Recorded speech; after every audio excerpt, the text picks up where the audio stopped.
Books on line میں خوش آمدید۔ سبسکرائب کیجئے اور بیل آئیکن پر کلک کر کے ہمارے چینل کے لیٹسٹ نوٹیفیکیشنز کو آن کیجئے۔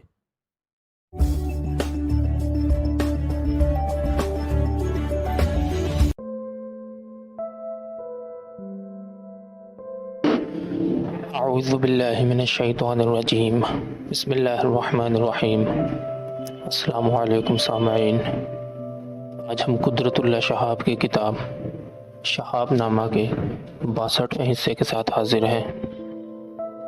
آج ہم اس کتاب کے جس چیپٹر کا آغاز کریں گے اس کا نام ہے ایوب خان اور معاشیات۔ اس وقت ہم اس کتاب کے صفحہ نمبر 577 پر موجود ہیں۔ آئیے شروع کرتے ہیں۔ جن دنوں پاکستان کا دارالحکومت کراچی سے اسلام آباد منتقل ہو رہا تھا، میں نے یہ فیصلہ کیا کہ کراچی چھوڑنے سے پہلے اپنی بیوی کو ساتھ لے کر عمرہ ادا کروں۔ اس مقصد کے لیے مجھے اپنے پروویڈنٹ فنڈ سے کچھ رقم نکلوانے کی ضرورت تھی۔ AGPR کی ہدایت کے مطابق میں نے ایک فارم بھرا جس پر اپنے ہیڈ آف آفس کے دستخط کروانے بھی لازمی تھے۔ دفتر والوں نے کہا کہ میرے ہیڈ آف آفس بھی صدر ایوب ذات خود ہیں، اس لیے مجھے ان سے بھی دستخط کروانا ہوں گے۔ مجھے اس بات میں کسی قدر تردد تھا کہ اتنی چھوٹی سی بات پر ان کو کیا تکلیف دوں، لیکن ضابطے کی خانہ پوری بھی ضروری تھی، اس لیے وہ فارم ان کی خدمت میں دستخطوں کے لیے بھیج دیا۔ ساتھ ہی 15 دن کی چھٹی کی درخواست بھی بھیج دی۔ تھوڑی دیر کے بعد صدر ایوب ان کاغذات کو ہاتھ میں لیے میرے کمرے میں آئے اور میرے ساتھ والی کرسی پر بیٹھ گئے۔ مسکرا کر بولے، پروویڈنٹ فنڈ تو ریٹائرڈ ہونے کے بعد کام میں لایا جاتا ہے، تم ابھی سے اس میں سے یہ رقم کیوں نکلوا رہے ہو؟ میں نے اپنی بیوی کے ساتھ عمرے پر جانے کا ارادہ بتایا تو وہ کسی سوچ میں پڑ گئے۔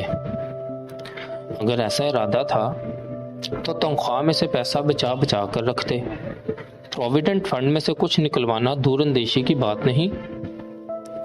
میں خاموش رہا تو انہوں نے جیب سے اپنی ذاتی چیک بک نکالی اور فرمایا، اس رقم کے برابر میں تمہیں اپنا ذاتی چیک دیتا ہوں، نصف رقم تم اپنی سہولت سے رفتہ رفتہ واپس ادا کر دینا، باقی نصف میرا تحفہ سمجھو۔ ان کے اس الطاف کریمانہ سے میں بے حد متاثر ہوا۔ شکریہ ادا کر کے انتہائی لجاجت سے میں نے انہیں سمجھایا کہ عمرہ جیسے دینی سفر پر مجھے اپنے خرچ ہی سے جانا چاہیے۔ اس کے بعد اگر مجھے کبھی ضرورت محسوس ہوئی تو ان کی فیاضی سے ضرور فائدہ اٹھاؤں گا۔ یہ سن کر وہ زور سے ہنسے اور بولے، ہر روز عید نیست کے حلوہ خورد کیسے؟ اس کے بعد میرے فارم پر انہوں نے خندہ پیشانی سے دستخط کر دیے۔ یہ معمولی سا واقعہ مالی، اقتصادی اور معاشی زاویوں سے صدر ایوب کے ذہنی رجحانات اور ذاتی کردار پر نہایت دلچسپ روشنی ڈالتا ہے۔ ان کی نپی تلی فیاضی جذبات سے آلودہ ہو کر بوجھل یا لکھ لٹ نہ بنتی تھی۔ فضول خرچی اور اسراف سے وہ کوسوں دور تھے۔ پس اندازی ان کے نزدیک عقل و دانش اور دور اندیشی کا شعار تھا، اور ہر معاملے میں حساب کتاب سے چلنا ان کی عادت ثانیہ تھی۔ ان کے دور حکومت میں اگر یہی ذاتی اوصاف قومی اور مملکتی سطح پر بھی جاری و ساری ہو جاتے تو پاکستان کا مالی اور معاشی مستقبل نہایت ترقی یافتہ اور خوشحال خطوط پر مستحکم ہو جاتا، لیکن بدقسمتی سے یہ صورتحال پیدا ہونے سے رہ گئی۔ اس کی وجہ یہ ہے کہ ہمارے ملک میں ایک آزاد مملکت کے فلسفہ معاشیات کے علوم و فنون پر عبور رکھنے والے ماہرین کی ہمیشہ شدید کمی رہی ہے۔ صدر ایوب کو اپنے دور میں جو اقتصادی اور معاشی امور کے وزیر، مشیر اور ماہر میسر آئے، وہ یا تو نہایت لائق فائق، قابل اور مستعد اکاؤنٹنٹ تھے، یا غیر معمولی طور پر ذہین و فطین سول سرونٹ تھے، جن کا خاص طرح امتیاز یہ تھا کہ وہ world bank, international monetary fund اور دیگر بین الاقوامی اداروں کی اصطلاحات اور جارگن نہایت خوش اسلوبی سے اپنا کر اپنا اوڑھنا بچھونا بنا لیتے تھے۔ ان بلند و بالا، گونجدار اور پرشوکت الفاظ اور اصطلاحات کی اشکالی صوتی میں عقل و دانش، فہم و ادراک اور اقتصادی علوم و فنون کا جو تھوڑا بہت مغز اور گودا ملتا بھی تھا تو اس کی حیثیت ورلڈ بینک کے چھوٹے موٹے مشیروں اور مربیوں کے پس خوردہ اقوال اور مسلمات سے کچھ زیادہ نہ ہوتی تھی۔ اس طرح پاکستان کی جدید اکانومی کا جیٹ طیارہ سیکنڈ کلاس پائلٹوں کے ہاتھ میں آ کر تھرڈ ریٹ پیٹرول کے سہارے بلند ترین فضاؤں میں پرواز کرنے کے لیے تیار کھڑا تھا۔ فوجی حکومت کے آتے ہی خوف و ہراس کی جو فضا چھا گئی، اس میں مارشل لاء نے چند سطحی لیکن دلچسپ گل کھلائے۔ ذخیرہ اندوزوں اور بلیک مارکیٹ کرنے والوں نے اپنی دکانوں کے پٹ کھول دیے اور مخلوق خدا ٹڈی دل کی طرح ٹوٹ کر گری اور دونوں ہاتھوں سے سستے داموں مال و اسباب خریدنے میں مصروف ہو گئی۔ چند لوگوں نے ناجائز دولت سے بھرے ہوئے سوٹ کیس راتوں رات کھلے میدانوں میں جا پھینکے۔ کروڑوں روپے کا پوشیدہ کالا دھن واجبی ٹیکس ادا کرنے کے بعد ظاہر ہو کر تجارت و صنعت کی گردش میں آ گیا۔ مارشل لاء کی اینک لگا کر پولیس کے سراغ رسانوں کی بصارت بھی تیز ہو گئی اور ایک روز سمندر کی تہہ میں ڈوبا ہوا ناجائز سونے کا بہت بڑا انبار برآمد کر لیا گیا۔ بیرون ملک چھپا کر رکھے ہوئے سرمایہ کو واپس لانے کے لیے مارشل لاء کا ایک ضابطہ نافذ ہوا، جس کے تحت ہر شخص اپنا غیر ملکی زر مبادلہ بغیر کسی روک ٹوک کے پاکستان لا سکتا تھا۔ سرکاری شرح مبادلے پر اس کو پاکستانی روپے پوری تعداد میں مل جاتے تھے اور اس رقم پر کوئی ٹیکس بھی نہ لگایا جاتا تھا۔ بہت سے لوگوں نے اس رعایت سے خاطر خواہ فائدہ اٹھایا، لیکن بڑے بڑے سیٹھوں کا ایک منظم گروہ اس ضابطے کو پوری طرح ناکام بنانے پر تلا ہوا تھا۔ ان حضرات کو یقین تھا کہ ان کا سرمایہ صرف پاکستان سے باہر ہی محفوظ رہ سکتا ہے۔ ملک کی سلامتی اور بقا کے بارے میں وہ اس قدر متردد تھے کہ اپنا سرمایہ یہاں لا کر وہ ہرگز ڈبونا نہیں چاہتے تھے۔ چنانچہ انہوں نے خفیہ تحریک چلانا شروع کر دی، جس سے وہ اپنے ہم مشرب سیٹھوں اور ساہوکاروں کو تسلی اور تشفیع دیتے تھے کہ وہ خواہ مخواہ مارشل لاء کی گیڈر بھبکیوں میں نہ آئیں اور اپنا قیمتی زر مبادلہ پاکستان واپس لانے کی غلطی نہ کریں۔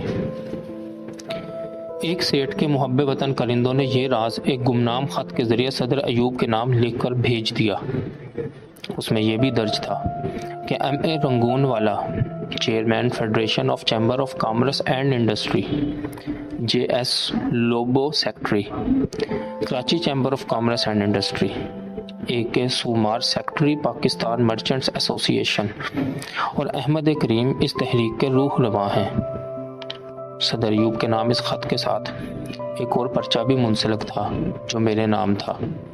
اس میں لکھا تھا کہ ہمیں معلوم ہے کہ دفتری رسم و رواج کے مطابق گمنام خطوط کو ردی کی ٹوکری میں پھینک دیا جاتا ہے، لیکن تم اس خط کے ساتھ ایسا سلوک ہرگز نہ کرنا، کیونکہ ہم اللہ اور رسول صلی اللہ علیہ وآلہ وسلم کی قسم کھا کر اپنے انکشافات کی سچائی کا اعلان کرتے ہیں۔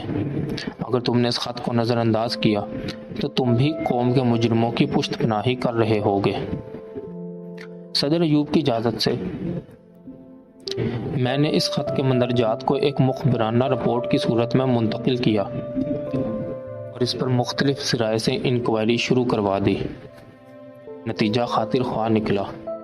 معلوم ہوا کہ بہت سے سربر آوردہ اشخاص منظم طور پر یہ سازش کر رہے ہیں کہ لوگ اپنی پوشیدہ دولت کو ظاہر نہ کریں، بیرون ملک جمع کیا ہوا زر مبادلہ واپس نہ لایا جائے اور مہنگائی بڑھانے کی غرض سے مقامی صنعتوں کو گو سلو پالیسی اختیار کرنے پر مجبور کیا جائے۔ اس تحریک کے سرغنوں کے طور پر رنگون والا، لوبو، سومار اور احمد کریم گرفتار کر لیے گئے۔ مجھے یقین تھا کہ ان حضرات پر مقدمہ بھی ضرور چلایا جائے گا، لیکن کسی نامعلوم وجہ سے ایسا نہ ہوا۔ چند ہفتوں بعد میں نے اخبار میں خبر پڑھی کہ چاروں کراچی جیل سے رہا کر دیے گئے ہیں۔ یہ بات اب تک میرے لیے معمہ ہے کہ اچھا خاصا ثبوت مہیا ہونے کے باوجود ان کے خلاف مزید قانونی کارروائی کیوں نہ کی گئی۔ بیرون ملک جمع کیے ہوئے زر مبادلہ کے حوالے سے ایک اور واقعہ بھی قابل ذکر ہے۔ ماشاء اللہ نافذ ہوتے ہی جو کابینہ بنائی گئی تھی اس میں مسٹر محمد شعیب وزیر خزانہ کے طور پر مقرر ہوئے تھے۔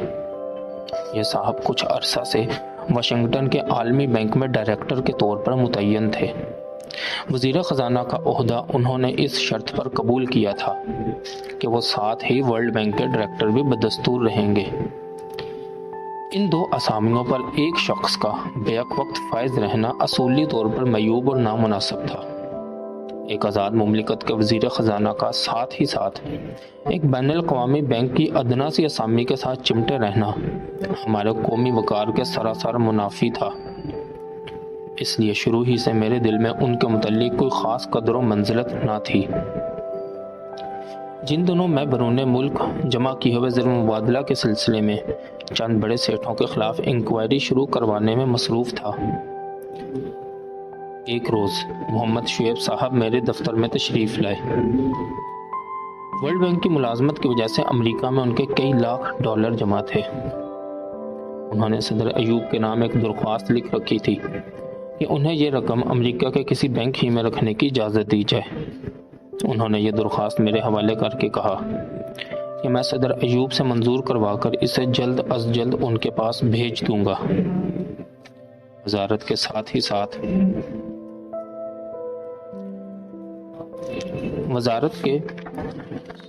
ساتھ ورلڈ بینک کی ملازمت کی وجہ سے شعیب صاحب کے خلاف کچھ قدرے تعصب میرے دل میں پہلے ہی موجود تھے۔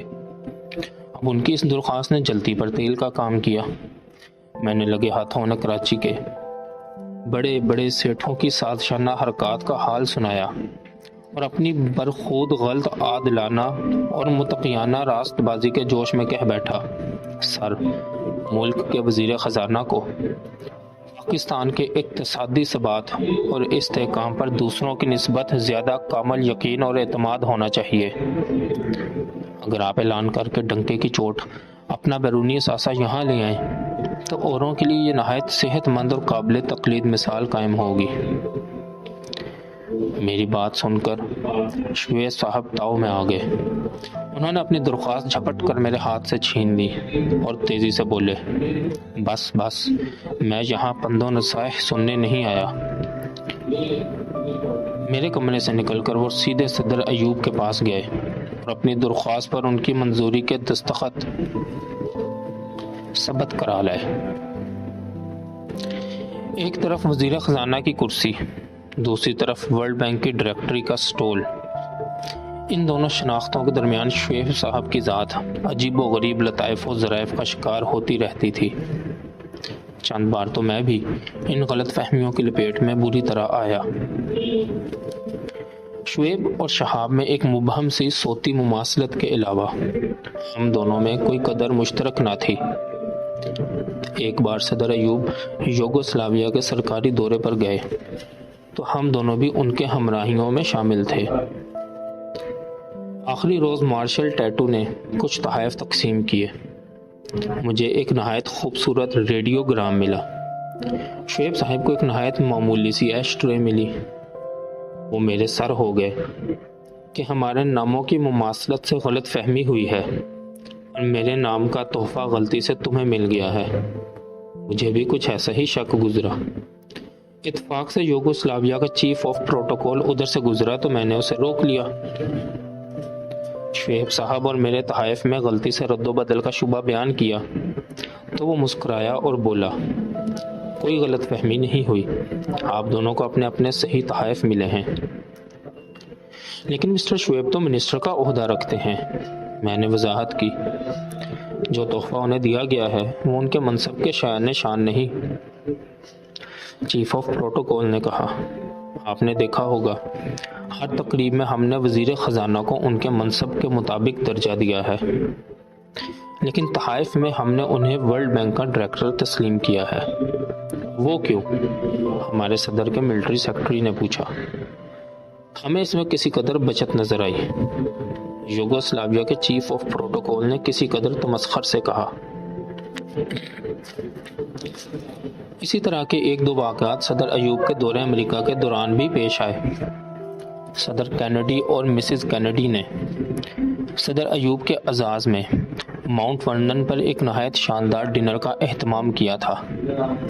وہاں پہنچنے کے لیے کچھ فاصلہ کشتیوں کے ذریعے طے کرنا تھا۔ پہلی کشتی میں مسٹر اور مسز کینیڈی کے ساتھ صدر ایوب اور دوسرے جو لوگ سوار ہوئے ان میں میرا نام بھی شامل تھا۔ شعیب صاحب کو دوسری کشتی میں نسبتاً کم اہمیت والے مہمانوں کے ساتھ بٹھایا گیا۔ اس پر وہ بڑے سیخ پا ہوئے، لیکن امریکن چیف آف پروٹوکول سے استفسار کرنے پر یہی جواب ملا کہ ورلڈ بینک کے ڈائریکٹر کے رتبہ کے مطابق انہیں صحیح مقام پر بٹھایا گیا ہے۔ اندرون امریکہ ایک سفر پر ہمیں صدر کینیڈی نے اپنے سرکاری جہاز میں بھیجا۔ امریکی محکمہ پروٹوکول کے ایک افسر بھی ہمارے ساتھ شریک سفر تھے۔ ہر نشست پر انہوں نے ہمارے نام کے کارڈ چسپاں کیے ہوئے تھے۔ میری نشست ہمارے ممتاز سائنسدان ڈاکٹر عبدالسلام کے ساتھ تھی۔ مسٹر شعیب کی نشست بھی ایک عبدالسلام کے ساتھ تھی جو صدر ایوب کا ذاتی خدمتگار تھا۔ اس پر شعیب صاحب کا براندوختہ ہونا قدرتی امر تھا۔ انہوں نے ایک بار پھر شعیب اور شہاب کی مماثلت کو آڑ بنا کر نشستوں کے رد و بدل کا مقدمہ کھڑا کر دیا۔ اس ناخوشگوار بک بک جھک جھک نے اس قدر طول کھینچا کہ امریکی پروٹوکول افسر نے بیچ بچاؤ کر کے اپنا فیصلہ دیا کہ ورلڈ بینک کے ڈائریکٹر کی حیثیت سے مسٹر شعیب کے ساتھ کوئی زیادتی نہیں ہو رہی۔ جس وقت صدر ایوب نے عنان اقتدار سنبھالی تھی اس وقت ملک میں بیرونی زر مبادلہ کی شدید قلت تھی۔ عام اشیاء صرف کامیاب ہی نہیں تھیں بلکہ ان کی قیمتیں بھی بہت گراں تھیں۔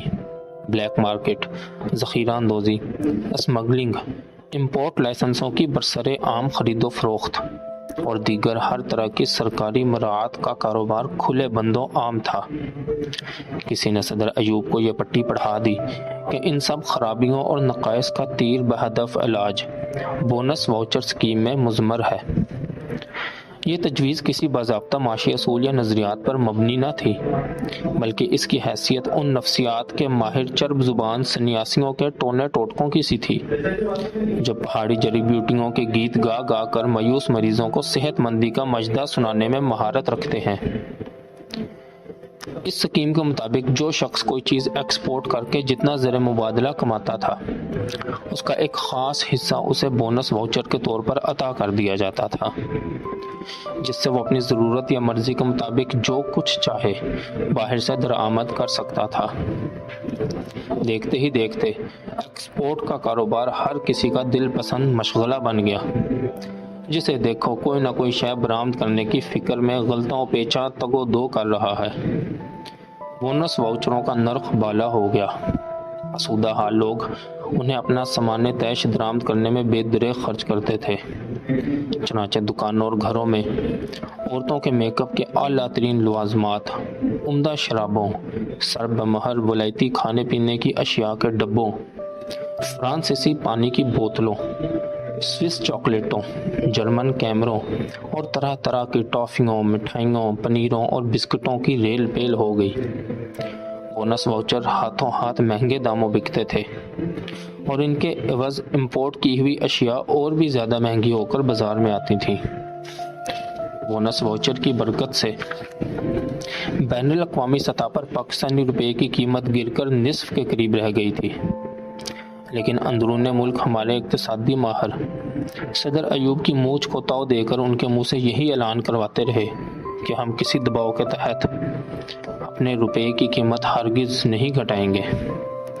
سرکاری شرح سے تو 1 پاؤنڈ کی قیمت 11-12 روپے بنتی تھی، لیکن کھلی منڈی میں اس کا بھاؤ 18 سے 24 روپے تک اٹھتا تھا۔ پاکستانی کرنسی کی اصلی اور نقلی قیمت کا اتنا بڑا فرق اس کی ساکھ کے لیے انتہائی مضر تھا۔ بونس واؤچر اسکیم کا دوسرا کارنامہ یہ تھا کہ جو سامان زر مبادلہ کی سرکاری شرح پر بھی درآمد کیا جاتا تھا بازار میں اس کا نرخ بھی بونس واؤچروں کے ریٹ پر فروخت ہوتا تھا۔ اس سے ہماری ساری درآمدی تجارت کی قیمتوں میں یک بیک شدید اضافہ ہو گیا۔ اس سکیم میں اگر کوئی مثبت پہلو نظر آیا تو وہ یہ تھا کہ ملک بھر میں شہری آبادی کا ایک چھوٹا سا مڈل کلاس طبقہ امپورٹ ایکسپورٹ کے کاروبار میں آ کر زیادہ تر بلیک مارکیٹ اور ذخیرہ اندوزی کے سہارے کسی قدر آسودہ حال ہو گیا۔ صدر ایوب صدقے دل سے خواہاں تھے کہ ملک میں حقیقی خوشحالی اور آسودگی کا دورہ شروع ہو۔ انہیں اکانومی کا خود تو کوئی خاص علم یا تجربہ نہیں تھا، لیکن ایک مستعد اور چوکس دیہاتی کی عقل سلیم اور سوجھ بوجھ ان میں بدرجہ اتم موجود تھی۔ اس لیے انہیں واقعی یہ احساس تھا کہ بونس واؤچر اسکیم کی ملمہ سازی خوشحالی کا فریب نظر تو ضرور ہے، لیکن خوشحالی کا راستہ نہیں۔ ایک حقیقت پسند انسان کی طرح وہ اس بات سے بھی بخوبی آشنا تھے کہ جس نظام میں امیر امیر تر اور غریب غریب تر ہوتے چلے جائیں، اس میں کوئی شدید سقم اور کجی ہے، لیکن عملی طور پر وہ اپنے مالی اور اقتصادی مشیروں اور ماہروں کے نرغے میں آ کر بے دست و پا ہو گئے اور اپنی جبلی سمجھ بوجھ اور عقل و دانش کو کسی وقت بھی پوری طرح کام نہ لا سکے۔ دراصل ان حضرات کو مالی اور اقتصادی ماہرین کہنا اس اصطلاح کا غلط استعمال ہے۔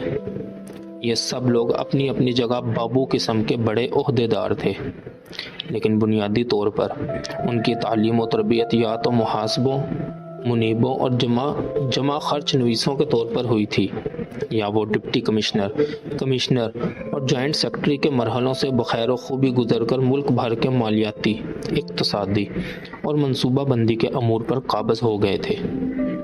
ایک آزاد مملکت کے مسائل کو اس کے اپنے وسائل کے حصار میں رکھ کر حل کرنا انہوں نے کہیں سے نہ سیکھا تھا۔ لے دے کے ان کی دوڑ مغرب کے چند ترقی یافتہ ممالک تک تھی، جن میں امریکہ سر فہرست تھا۔ ان سب ممالک کی اپنی اپنی مصلحتیں، اپنی اپنی ترجیحات اور اپنے اپنے مقاصد تھے۔ ہمارے معاشی اور اقتصادی ماہرین کی اکثریت دوسروں کی مصلحتوں، ترجیحات اور مقاصد کے کنویں کے مینڈک بن کر بیٹھ گئے۔ چنانچہ وہ ہر سال نہایت درست اور صحیح بجٹ بنا لیتے تھے، آمدنی اور خرچ کا محتاط اور مناسب تخمینہ لگا لیتے تھے، نفع و نقصان ٹھیک جوڑ لیتے تھے، خسارہ پورا کرنے کے لیے نئے نئے ٹیکس لگانے میں نہایت چابک دستی اور چرب زبانی سے کام لیتے تھے۔ ہر میزانیے میں سرخاب کا پر لگانے کے لیے اور اس پر ترقیاتی منصوبوں کا ملمہ چڑھانے کے لیے وہ بیرونی امداد اور قرضے لینے کے لیے دوسروں کے سامنے بے حجابانہ ہاتھ پھیلانے میں بے حد مشاق ہو گئے تھے۔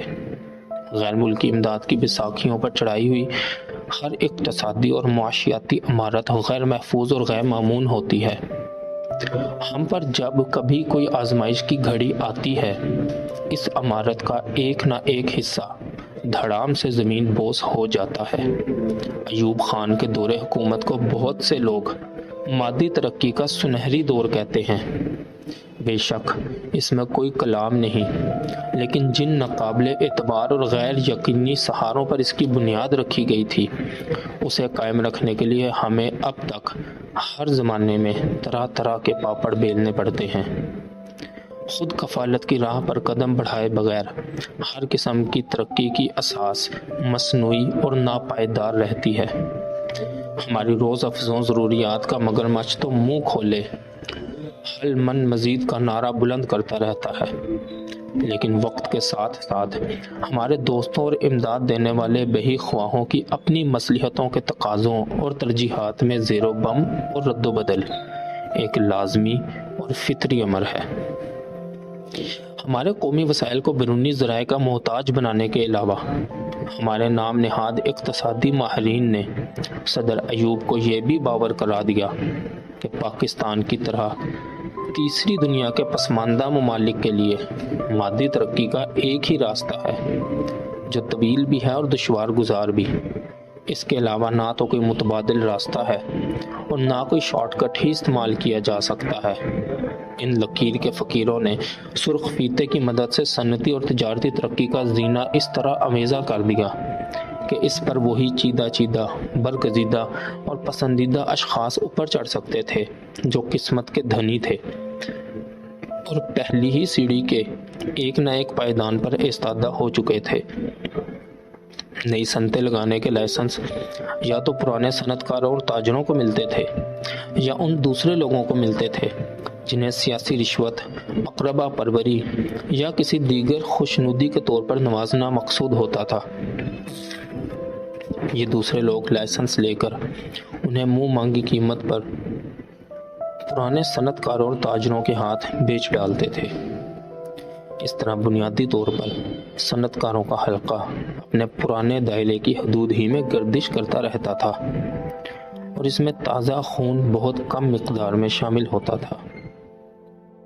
ایک ہی خاندان طرح طرح کی کثیر الانواع صنعتیں لگا لیتا تھا اور اس کے ساتھ ہی ان کا اپنا بینک، اپنی انشورنس کمپنی اور اپنے ہی تجارتی گودام بھی قائم ہو جاتے تھے۔ اس قسم کے کارٹل ملک میں اس قدر عام ہو گئے کہ قوم کی دولت کا بیشتر اثاثہ 20-22 خاندانوں کی تجوریوں میں مرکوز ہو کر رہ گیا۔ وہ زمانہ ایسا تھا جس پر اس ہندی دوہے کی مثل پوری طرح صادق آتی تھی: مایا کو مایا ملے کر کر لمبے ہاتھ، تلسی داس غریب کی کوئی نہ پوچھے بات۔ باقی انشاءاللہ اگلی ویڈیو میں۔